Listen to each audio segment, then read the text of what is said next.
Sahabat Oase Rohani Katolik yang terkasih dimanapun Anda berada, apa kabar Anda semua?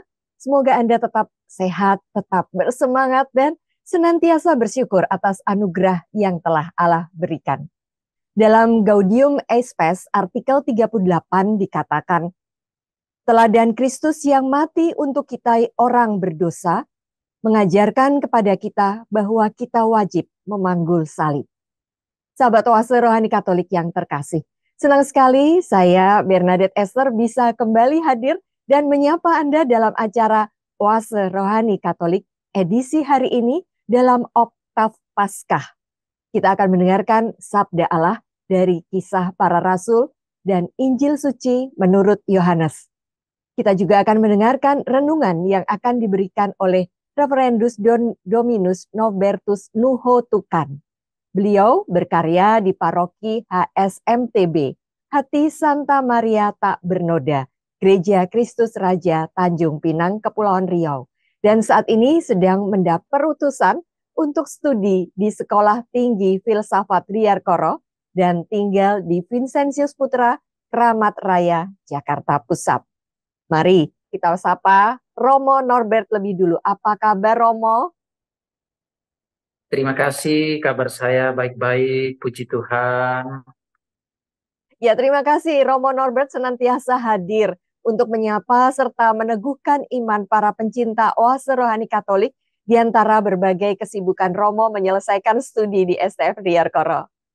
Baik, mari kita awali dengan doa pembuka yang akan dipimpin oleh Romo Norbert. Dalam nama Bapa dan Putra dan Roh Kudus. Amin.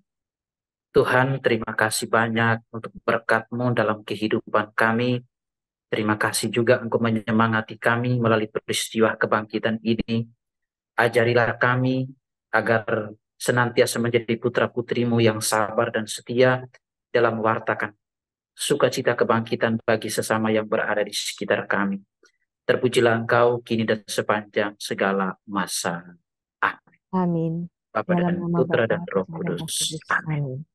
Sahabat Oase Rohani Katolik yang terkasih, antifon pembuka, Tuhan mengantar umatnya dengan selamat dan mencampakkan musuh mereka ke laut.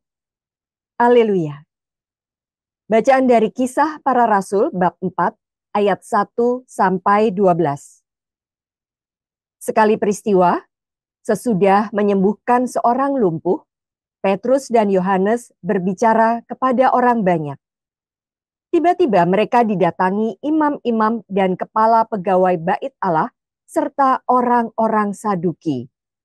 Mereka ini sangat marah karena Petrus dan Yohanes mengajar orang banyak dan memberitakan bahwa dalam Yesus ada kebangkitan dari antara orang mati.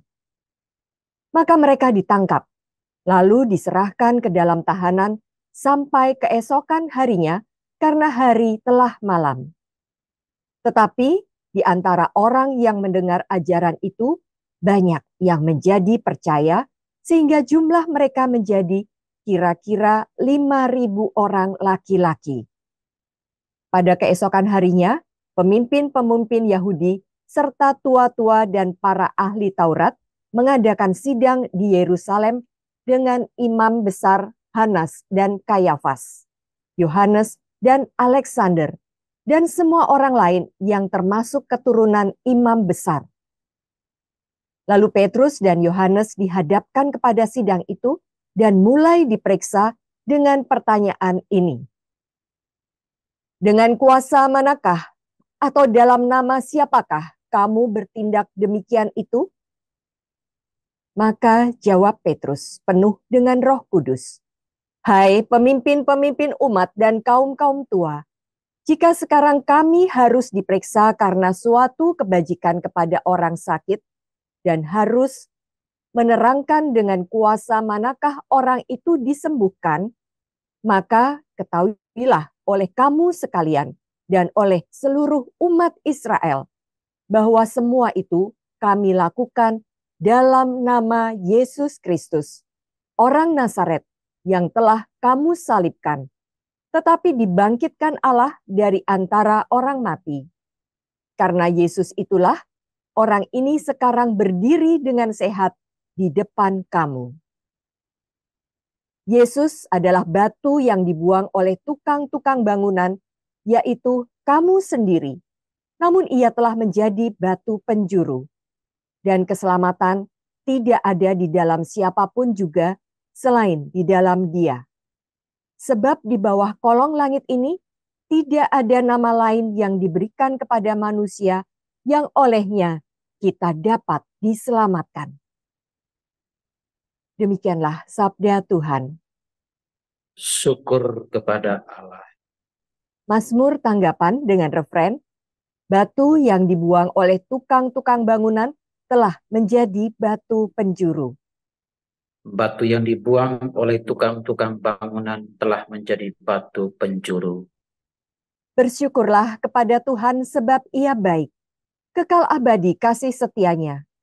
Biarlah Israel berkata, kekal abadi kasih setianya.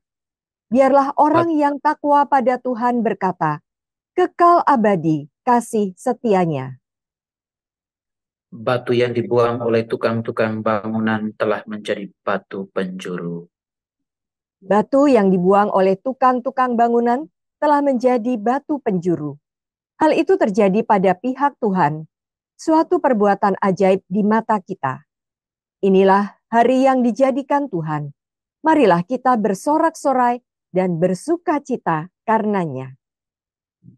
Batu yang dibuang oleh tukang-tukang bangunan telah menjadi batu penjuru.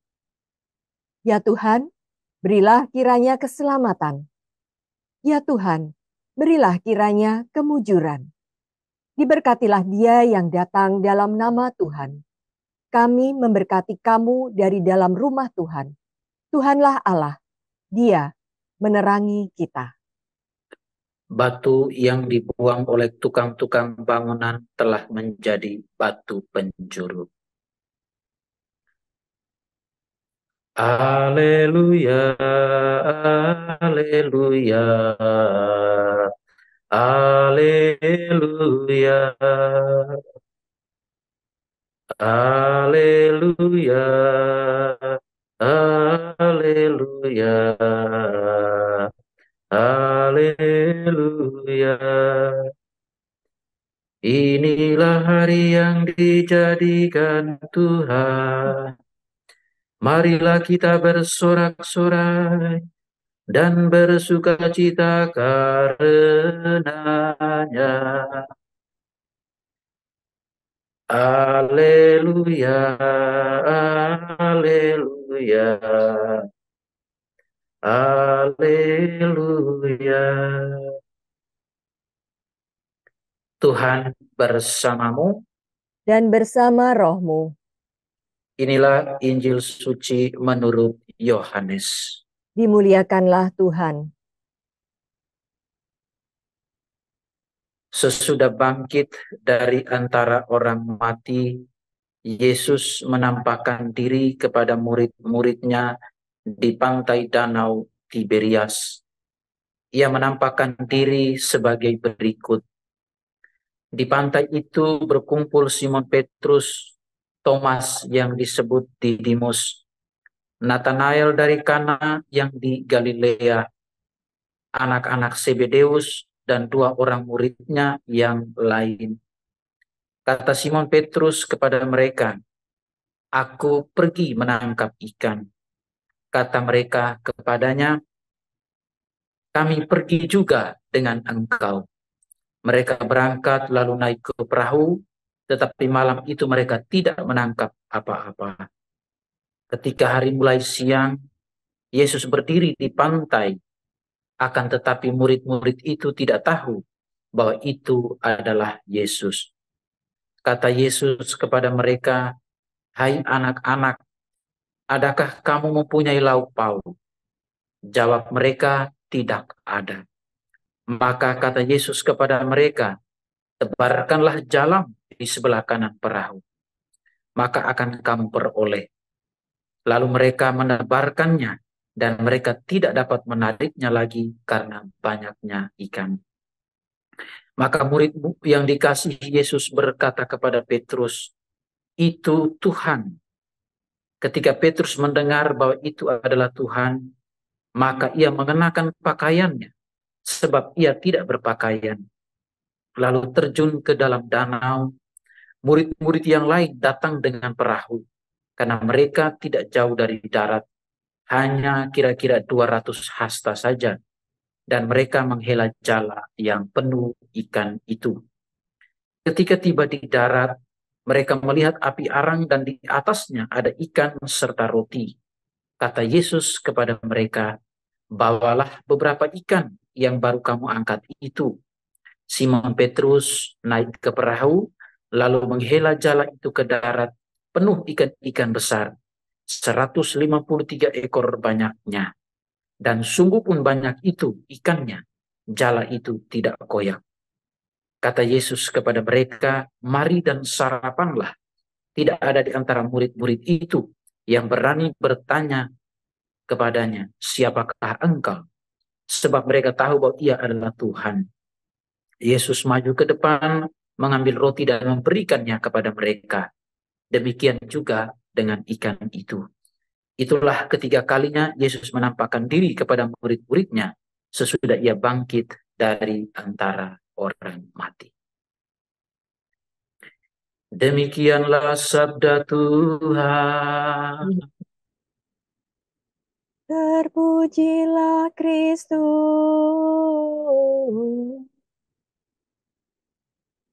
Ya, baik Romo Norbert, untuk bacaan dari kisah para rasul tadi kita mendengar bahwa Petrus dan Yohanes yang berbuat baik kemudian menimbulkan rasa iri dan dengki sehingga mereka ditangkap oleh imam-imam dan kepala pegawai bait Allah serta orang-orang Saduki. Imam-imam dan kepala pegawai bait Allah ini tidak mau menerima Yesus sebagai Tuhan, ya Romo. Apa pesan yang hendak Romo Norbert sampaikan kepada kami dari bacaan kisah para rasul ini? Baik, Bapak Ibu, saudara-saudari, umat yang mungkin berada di rumah juga yang mendengar ini, bacaan yang kita dengar ya dari bacaan pertama ya dari kisah para rasul ini menarik sekali, bercerita tentang tindakan, perbuatan atau aksi yang dilakukan oleh murid-murid Yesus sesudah peristiwa kebangkitan. Dan salah satu yang kita dengar hari ini adalah perbuatan baik yang dilakukan oleh Petrus dan Yohanes sesudah ya Yesus kebangkitan, yaitu mereka menyembuhkan orang-orang yang sakit, dalam hal ini orang-orang yang lumpuh, gitu ya. Terhadap semangat yang dialami oleh para murid, khususnya Petrus dan Yohanes, terhadap tindakan penyembuhan ini, ya ternyata mendapat reaksi yang cukup negatif, gitu ya, dari orang-orang lain, ya khususnya diceritakan di sini ya pemimpin-pemimpin Yahudi, ya para tua-tua dan lain sebagainya. Bahkan mereka mempersoalkan tindakan kebaikan ya yang diperlihatkan oleh Petrus dan Yohanes. Nah, dari sini kita bisa belajar bahwa ternyata apa yang dialami oleh Yesus sebelumnya ya, sebelumnya dalam kisah sengsara itu, misalnya ada pengkhianatan iman yang dilakukan oleh Yudas, yang dilakukan oleh Petrus dalam penyangkalannya terhadap Yesus, dan juga di hadapan Hanas, Kaifas Imam Agung, itu adalah bagian dari pengkhianatan iman yang dilakukan terhadap Yesus, gitu ya. Mereka mengenal baik Yesus. Misalnya Yudas, dia mengenal sangat baik. Petrus juga dia mengenal baik, dan juga Hanas, Kaifas Imam Agung itu juga mereka mengenal baik. Tapi kemudian kebaikan Yesus itu justru kalah, gitu ya, kalah dengan di hadapan di bawah tirani ya, tirani pengkhianatan yang mereka lakukan. Juga pengkhianatan dalam politik ya yang dilakukan oleh Pilatus dan Herodes, gitu ya. Hari ini kita dengar itu lagi ya, Petrus dan Yohanes mendapat suatu semangat baru, kekuatan baru dalam mewartakan ya Yesus yang telah bangkit ya, memberitakan Yesus yang telah bangkit ya, dalam hal ini penyembuhan, tapi juga kemudian mereka malah disidangkan, gitu ya, dipersoalkan tindakan baik mereka itu. Jadi dari sini kita belajar bahwa ternyata para murid dulu itu mereka mengalami tantangan banyak sekali ya, jatuh bangun dalam tindakan pewartaan ya sabda Tuhan, dan terutama dalam mewartakan Yesus yang telah bangkit. Kita juga sebagai murid-murid yang hidup di zaman ini tentu tidak terlepas dari apa yang dialami oleh Petrus dan Yohanes. Pertama, paling tidak semua perbuatan-perbuatan baik kita itu diapresiasi oleh banyak orang. Bisa juga menimbulkan kontra ya, atau tidak disambut baik ya, tidak dihargai, dihormati orang-orang yang berada di sekitar kita. Bahkan mungkin mereka juga turut mengadili kita, bertanya kepada kita, kuasa apa sehingga kamu boleh mengatakan begini, sehingga kamu boleh berbuat begini, seperti yang dilakukan oleh Petrus dan Yohanes. Tetapi bacaan pertama hari ini mengajak kita bahwa iman kita hendaknya tidak boleh goyah. Ya. Iman kita tidak boleh goyah dalam mewartakan kebaikan, berbuat baik, seperti menolong orang yang membutuhkan perhatian dan kasih sayang dari kita, mendoakan orang agar mereka bisa sembuh, mendoakan orang agar mereka lebih baik, lebih sehat di dalam hidup. Saya kira itu bagian dari bukti ya, contoh konkret bagaimana kita yang sudah mengalami kebangkitan itu memberikan semangat pada orang lain. Ya, terima kasih Romo Norbert. Kita bisa membayangkan bagaimana situasi itu situasi yang sangat mengerikan. Bayangkan kedua orang itu, Petrus dan Yohanes, disidang di depan para pemimpin-pemimpin Yahudi serta tua-tua dan para ahli Taurat, serta disebutkan di sini semua orang lain yang termasuk keturunan imam besar. Jadi bisa kita bayangkan betapa mengerikannya situasi saat itu. Tetapi mereka tidak gentar ya Romo Norbert, karena di sini juga dikatakan bahwa Petrus menjawab penuh dengan Roh Kudus. Artinya tadi kalau Pastor Romo Norbert mengatakan bahwa segala kebaikan kita pun juga kadang-kadang disalah terimakan oleh orang. Ada yang iri dan dengki. Kita tetap berpegang kepada Tuhan, kita tetap mengandalkan Roh Kudus, tetap berbuat baik kepada sesama ya Romo. Ya, benar sekali ya. Kita melihat bahwa meskipun ya mereka ditangkap ya, kemudian disidangkan, tetapi bahwa mereka punya prinsip ya. Mereka iman mereka kepada Tuhan itu sangat kuat gitu ya. Sehingga mereka bertindak, berbuat itu dalam kuasa yang diberikan oleh Yesus. Maka mereka mengatakan, kenapa kami berbuat baik itu harus dipersoalkan gitu ya. Sementara yang kami buat ini baik untuk keselamatan orang, kenapa harus dipersoalkan, kenapa harus disidangkan gitu. Inilah yang membuat mereka kuat gitu ya. Itu adalah karena kuasa yang diberikan Yesus ya.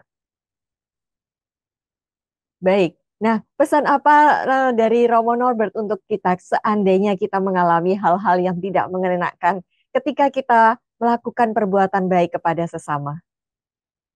Ini pesan yang bisa kita petik dari bacaan pertama itu, kita lihat di bagian ayat terakhir ya dari Kisah Para Rasul itu. Di situ dikatakan bahwa keselamatan tidak ada di dalam siapapun selain di dalam Dia. Sebab di bawah kolong langit ini tidak ada nama lain yang diberikan kepada manusia yang olehnya kita diselamatkan.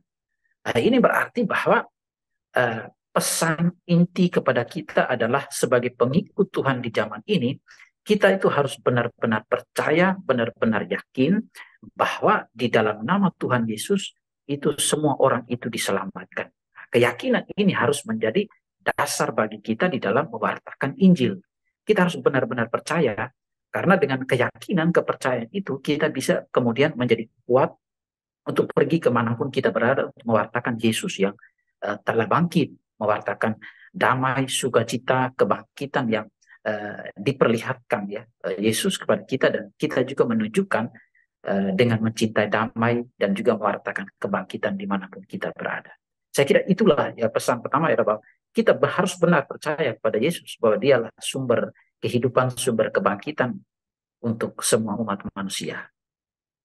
Ya, terima kasih Romo Norbert sudah meneguhkan kami bahwa kita sudah diselamatkan dan Yesus sudah bangkit. Jadi mari menjadi saksi Kristus. Jangan takut dengan segala macam kebaikan yang akan kita lakukan. Jangan takut terhadap segala persoalan ataupun kendala yang kita hadapi, karena kita dalam lindungan Tuhan dan berpeganglah pada kuasa-Nya. Baik, sahabat Oase Rohani Katolik yang terkasih, kita akan jeda sejenak untuk mengendapkan apa yang sudah Romo Norbert sampaikan tadi. Setelah jeda, kita akan mendengarkan inspirasi iman dari Injil menurut Santo Yohanes. Tetaplah bersama kami.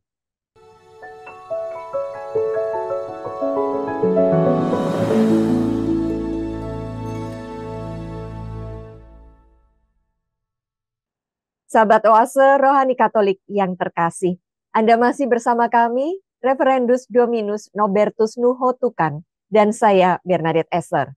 Terima kasih, Anda tetap masih bersama kami di sini. Nah, mari kita lanjutkan perbincangan rohani kita. Pastor Norbert dalam Injil Yohanes yang kita dengar tadi, Yesus menampakkan diri kepada para murid di pantai Danau Tiberias. Nah, mukjizat penangkapan ikan ini kerap kali dikatakan menjadi gambaran akan tugas para murid dalam pewartaan Injil. Sebenarnya apa maksud dari atau inspirasi iman apa dari perikop ini, Romo Norbert? Baik, terima kasih Bapak Ibu Saudara-saudari. Bacaan Injil hari ini tuh menarik gitu ya, tentang Yesus yang menampakkan diri di pantai Danau Tiberias. Dan dikatakan dalam bacaan ini adalah penampakan yang ketiga gitu ya. Ya. Jadi memang kebangkitan Yesus itu tidak ada orang yang menyaksikan ya. Tidak ada murid, tidak ada orang yang memang langsung menyaksikan saat terjadinya kebangkitan itu gitu ya. Tetapi di dalam kitab suci itu kita paling tidak ada tiga bukti gitu ya. Yesus telah bangkit ya dengan dia menampakkan diri ya kepada para murid ya, paling tidak dalam perjalanan ke Emmaus sesudah Yesus bangkit dia menampakkan diri kepada dua orang murid, lalu juga saat Thomas bersama teman-teman karena Thomas itu tidak percaya. Kemudian hari ini kita dengar itu di pantai Danau Tiberias. Ini adalah penampakan ya diri Yesus yang ketiga sesudah peristiwa kebangkitan. Jadi saya kira ini adalah bukti yang sangat kuat bahwa Yesus telah bangkit, dan dia yang telah bangkit dia hadir kepada para murid untuk memberikan suatu keyakinan agar para murid itu tidak ragu lagi. Iman mereka yang sempat letih, lesu itu dipulihkan dan dibugarkan kembali agar para murid benar-benar yakin, benar-benar percaya bahwa sang guru yang mereka cintai yang kemudian dianiaya telah mengalami kebangkitan. Lalu hari ini kisah yang sangat menarik juga ini kita dengar tentang penangkapan ikan ya. Para murid yang sudah kecewa ya, mereka putus asa lalu mereka kembali lagi bekerja seperti biasa gitu ya. Dulu kan Yesus memanggil mereka dalam kapasitas ya, dalam status mereka sebagai nelayan juga kan sebagian besar. Lalu sesudah itu peristiwa Yesus ditangkap dianiaya, mereka itu kembali lagi seperti ke pekerjaan mereka biasa yang dulu gitu ya, sehari-hari. Ya, lalu Yesus hadir lagi bersama mereka. Menariknya itu adalah bahwa mereka sudah kerja semalaman, sudah berjuang untuk mati-matian menangkap ikan, tapi kok tidak dapat apa-apa diceritakan oleh penginjil Yohanes hari ini. Dan itu tentu pengalaman yang sangat menyedihkan ya. Sangat menyedihkan karena mereka berpikir pasti nanti kami makan apa, karena ikan ini tidak ada kan, tidak bisa dijual, lalu tidak ada duit, lalu kami makan apa gitu ya, pasti juga ada banyak keluarga yang minta gitu ya. Tapi diceritakan kok mereka tidak menangkap apa-apa gitu ya. Lalu setelah mereka kembali dan mereka bertemu dengan Yesus, lalu Yesus mengatakan tebarkanlah di sebelah kanan. Lalu setelah itu mereka menebarkan dan mereka menangkap ikan yang begitu banyak. Ini menarik ya. Dari semalam tidak menangkap ikan apa, lalu besoknya ketemu Yesus, Yesus mengatakan tebarkanlah di sebelah kanan, dan kemudian mereka menangkap ikan yang jumlahnya sangat banyak. Saya kira ini juga pengalaman bukan hanya dialami oleh para murid ya pada saat itu, tetapi juga kita pada saat ini gitu ya, pada saat ini. Barangkali dalam kehidupan kita, kita juga mungkin sudah bekerja ya, pagi, siang, malam, bekerja mati-matian, tetapi kadang kita merasa bahwa kita tidak mendapat apa-apa. Ya. Lalu, apa maknanya bagi kita? Itu yang penting. Jadi pengalaman para murid, kita melihat bahwa dalam peristiwa penangkapan, dalam satu malam itu, mereka tidak menangkap apa-apa. Lalu sesudah kehadiran Yesus, itu mereka akhirnya mendapat sesuatu yang berlimpah, gitu, menangkap ikan dalam jumlah yang banyak. Ini kemudian kita bisa refleksikan bahwa ketika dalam perjalanan kehidupan kita, dalam pekerjaan apapun, ya dalam tindakan-tindakan apapun yang kita lakukan, tanpa kehadiran Tuhan, tanpa kehadiran Yesus di dalam kehidupan, dalam perjalanan kita, itu kita tidak mendapatkan rezeki yang berlimpah. Lalu sesudah mereka tidak menangkap apa-apa, lalu Yesus hadir, lalu mereka mendapatkan rezeki yang berlimpah, ya, mendapat ikan yang banyak. Itu berarti bahwa ketika dalam perjalanan, dalam pergumulan kehidupan kita, kalau kita melibatkan Tuhan, mengikut sertakan Tuhan di dalam perjalanan, dalam perjuangan, dalam cita-cita hidup kita, maka kita juga akan mendapatkan sukacita, rezeki yang sangat berlimpah di dalam kehidupan kita. Saya kira itu yang menarik, gitu ya.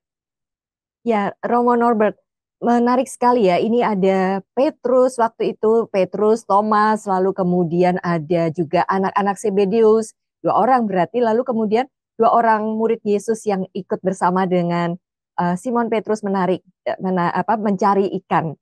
Ada 7 orang. Tetapi mereka tidak seperti yang diceritakan Romo tadi, semalam-malaman mereka tidak mendapatkan ikan. Dan ketika mereka mengikuti perintah untuk menebarkan jala di sebelah kanan, lalu mereka tidak dapat menariknya. Dan pengalaman itu kemudian mengingatkan Yohanes bahwa inilah mukjizat yang terjadi dan dia langsung mengenali Yesus. Romo Norbert, dalam pengalaman Romo mungkin bisa sharing kepada kami. Romo Norbert pernah studi di negeri Cina. Bagaimana pengalaman Romo sendirian di negeri yang asing seperti itu? Apakah Romo juga merasakan kehadiran Yesus atau mengandalkan Yesus? Ya, memang dalam pengalaman pribadi saya, gitu ya, banyak sekali imam-imam kita ya di Indonesia itu kan banyak sekali yang studinya ke Eropa, gitu ya, ke Roma dan lain sebagainya, Jerman dan lain sebagainya. Tapi waktu itu saya diminta studi, saya memilih justru ke Cina, gitu ya. Lalu Bapak Uskup almarhum Hilarius Muanurak, uskup yang lama, dia bertanya, apakah kamu serius ya mau pergi ke Cina untuk mau belajar bahasa Mandarin, dilanjutkan dengan studi filsafat Cina? Ya. Saya mengatakan, saya yakin, gitu ya. Saya yakin saya bisa. Gitu ya. Lalu Monsinyur bilang, bahasa Mandarin itu sulit sekali, filsafatnya sulit sekali. Tapi saya bilang begini, saya bilang, tidak apa-apa Monsinyur, Tuhan pasti akan membuka jalan, Tuhan pasti akan menolong saya, menguatkan saya di sana, walaupun bahasa Mandarin itu sulit dan studi filsafat Cinanya juga sulit. Akhirnya saya mengatakan begitu, dia menjawab, ya kalau kamu mau silakan urus. Akhirnya setelah itu saya mengurus segala sesuatu, ya berkas-berkas dan lain sebagainya, itu berjalan dengan mulus, tidak ada halangan apapun ya. Dan dalam waktu yang singkat saya sudah bisa selesaikan semua urusan-urusan. Dan akhirnya memang saya ke sana, gitu ya. Mulai dengan studi bahasa Mandarin, lalu kemudian kuliah di sana, dan kita tahu sendiri bahwa negeri Cina itu adalah komunis ya, komunismenya kuat sekali, gitu ya. Dan itu tentu menjadi satu tantangan kita semua, khususnya yang para pelayan ini ya, imam, para pendeta, itu tentu menjadi tantangan tersendiri karena komunisme itu kan mereka tidak mau ya adanya intervensi dari agama, gitu ya. Mereka tidak mau, gitu ya.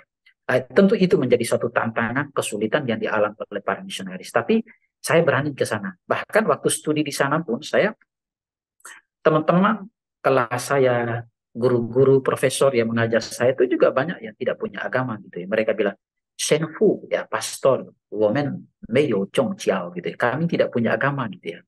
Tapi mereka baik-baik, gitu ya. Mereka baik sekali, gitu ya. Lalu mulailah saya studi di sana, gitu ya. Banyak kesulitan ya, banyak tantangan ya, karena memang di negara komunis itu tidak mudah, gitu ya. Kita sebagai seorang imam, kita mewartakan Yesus ya, itu tidak mudah, tidak mudah. Karena kalau kita mengajarkan tentang cinta kasih, kebaikan, itu masih diterima, gitu. Tapi jangan sampai kita dalam khotbah-khotbah gitu ya, kita mengajarkan sesuatu yang memang uh, membuat mereka untuk menentang pemerintah. Itu bisa kita ditangkap, kita bisa diinterogasi. Ya. Saya kira itu banyak tantangan, tetapi bahwa dalam pengalaman saya sendiri dengan tantangan-tantangan seperti itu, belajar bahasa Mandarin dengan kultur, budaya, bahasa yang berbeda-beda, justru menantang saya, kemudian menguatkan iman saya sebagai seorang pastor, bahwa saya diutus oleh Tuhan ke sini untuk belajar, tetapi juga sambil mewartakan Yesus gitu ya, di tengah-tengah orang banyak dengan berbuat baik, bersosialisasi dengan mereka, berusaha untuk berbicara bahasa Mandarin dengan mereka. Itu bagi saya menarik sekali ya, karena selain mereka tahu kita pastor, tapi juga di saat itu kita berbuat baik, dan dengan itu mereka merasa tersapa. Ya, Romo, ini seperti yang di dalam Injil tadi, begitu banyak situasi yang tidak menyenangkan, ketidakpastian yang hadir. Tetapi justru di saat itu Yesus datang dan memberi peneguhan ya Romo, sehingga Romo yakin bisa menyelesaikan dengan baik. Dan yang terpenting adalah Romo tetap melanjutkan karya perutusannya. Nah, mungkin bisa juga diceritakan bagaimana Romo tetap berkarya dalam situasi yang serba tidak tidak tidak pasti itu menghadapi berbagai kesulitan itu, Romo. Ya, memang kesulitan ya, siapapun pasti mengalaminya ya, baik awam maupun imam. Teman-teman misionaris yang berada di Cina, di Taiwan pun mereka mengalami kesulitan itu gitu ya. Tetapi yang menjadi kekuatan bagi kita itu adalah bahwa eh, keyakinan kita akan diri kita, keyakinan kita kepada Tuhan yang kita cintai. Jadi relasi itu harus kita bangun sangat kuat dengan Tuhan yang kita cintai dulu gitu ya. Baru kemudian kita keluar gitu ya. Kalau relasi kita dengan Tuhan tidak kuat, keyakinan kita tidak kuat, maka itu kita bisa goncang ya, goyah di dalam perjalanan. Maka itu penting sekali bahwa misalnya doa-doa pribadi gitu ya, perayaan-perayaan Ekaristi ya harus dilaksanakan, devosi-devosi itu saya kira hal yang buat kita kemudian bisa menumbuhkan ya kekuatan kita di dalam kehidupan yang memang penuh dengan persoalan, penuh dengan tantangan.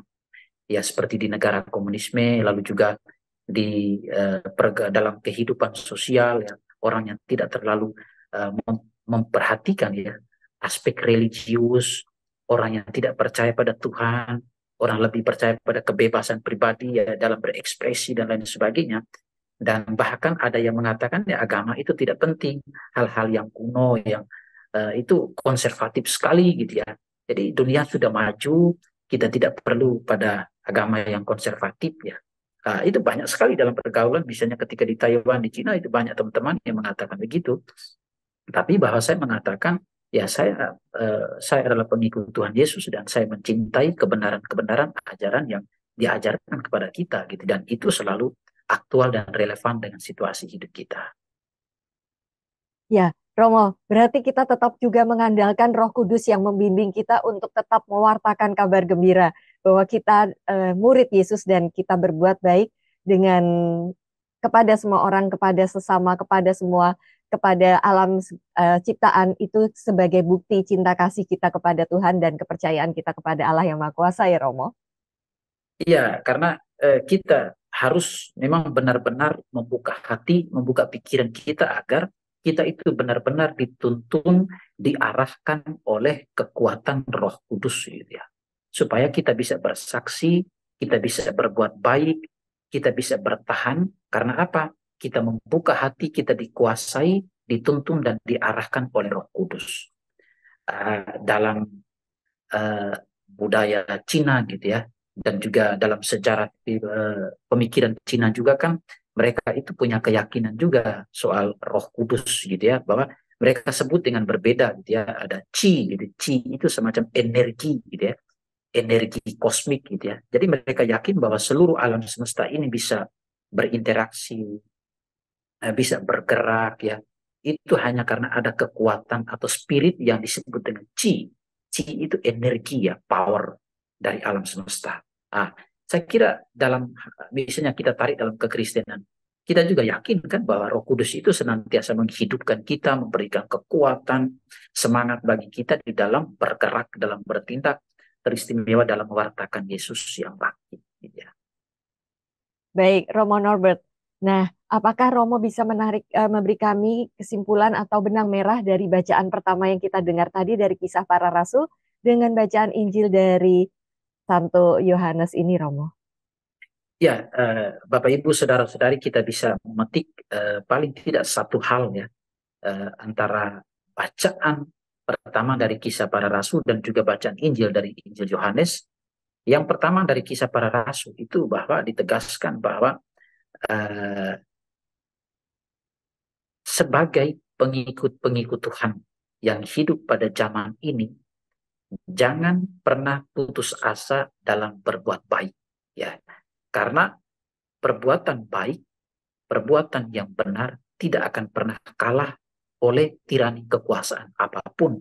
Seperti kita akan diadili, seperti kita akan disidangkan, tetapi kalau kita berjalan pada koridor yang benar, maka kita juga akan tetap dikuatkan dan disemangati oleh Yesus sendiri, dalam hal ini disemangati oleh Roh Kudus.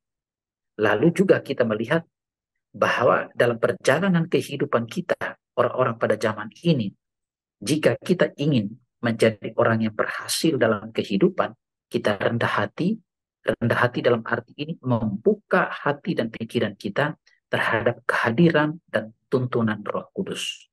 Tanpa kehadiran dan tuntunan Roh Kudus, kita seperti para murid yang mengalami kegagalan dalam menangkap rezeki kehidupan kita. Kehadiran Yesus dalam kehidupan para murid membuat mereka mendapat rezeki yang berlimpah. Demikian juga kita umat beriman yang hidup pada zaman ini, kita juga harus rendah hati, mengikut sertakan, mengandalkan Tuhan di dalam hidup, agar dengan demikian rezeki akan mengalir secara otomatis berlimpah ruah di dalam kehidupan kita. Artinya rendah hati, membiarkan kuasa Tuhan bekerja di dalam diri kita, dan itulah mujizat yang sangat besar. Baik, terima kasih Romo Norbert atas inspirasi iman yang sungguh meneguhkan dan mencerahkan kami. Nah, sahabat Oase Rohani Katolik yang terkasih, seperti yang Romo Norbert katakan, hubungan yang akrab dengan Yesus akan mendatangkan rahmat bagi kita. Rahmat pertobatan, rahmat pengampunan dosa, serta sumber kekuatan ketika kita menghadapi berbagai macam cobaan, tantangan, kesulitan dalam perutusan kita sebagai saksi-saksi Yesus. Nah, kita kini sudah berada di penghujung acara. Pastor Norbert, kini kita akan mengakhirinya dengan doa penutup dan menerima berkat Allah melalui Romo. Silakan. Dalam nama Bapa dan Putra dan Roh Kudus. Amin. Tuhan, terima kasih banyak. Kau telah menuntun, menjaga, melindungi kami di dalam pekerjaan kami sehari-hari. Semoga dengan kebangkitan-Mu, kami pun senantiasa menjadi putra-putrimu yang memiliki semangat di dalam wartakan kasih dan kebaikan-Mu, yang memiliki semangat dalam wartakan kebenaran, meskipun kami harus dianiaya, meskipun kami harus disidangkan, dan mengalami kesulitan silih berganti di dalam kehidupan kami. Tapi kami percaya bahwa Roh Kudus-Mu senantiasa menaungi, menuntun dan menguatkan kami di dalam perjalanan kami untuk mewartakan sukacita Paskah yang kami terima. Demi Kristus Tuhan dan pengantara kami. Amin. Dalam nama Bapa dan Putra dan Roh Kudus. Amin. Sahabat Oase Rohani Katolik yang terkasih, dengan demikian usai sudah acara kita pada hari ini. Saya Bernadette Esther dan Romo Norbert Tukan. Kami berdua pamit undur diri. Selamat melanjutkan aktivitas Anda. Sampai jumpa pada acara Oase Rohani Katolik edisi berikutnya. Salam. Terima kasih Romo Norbert. Sama-sama. See you.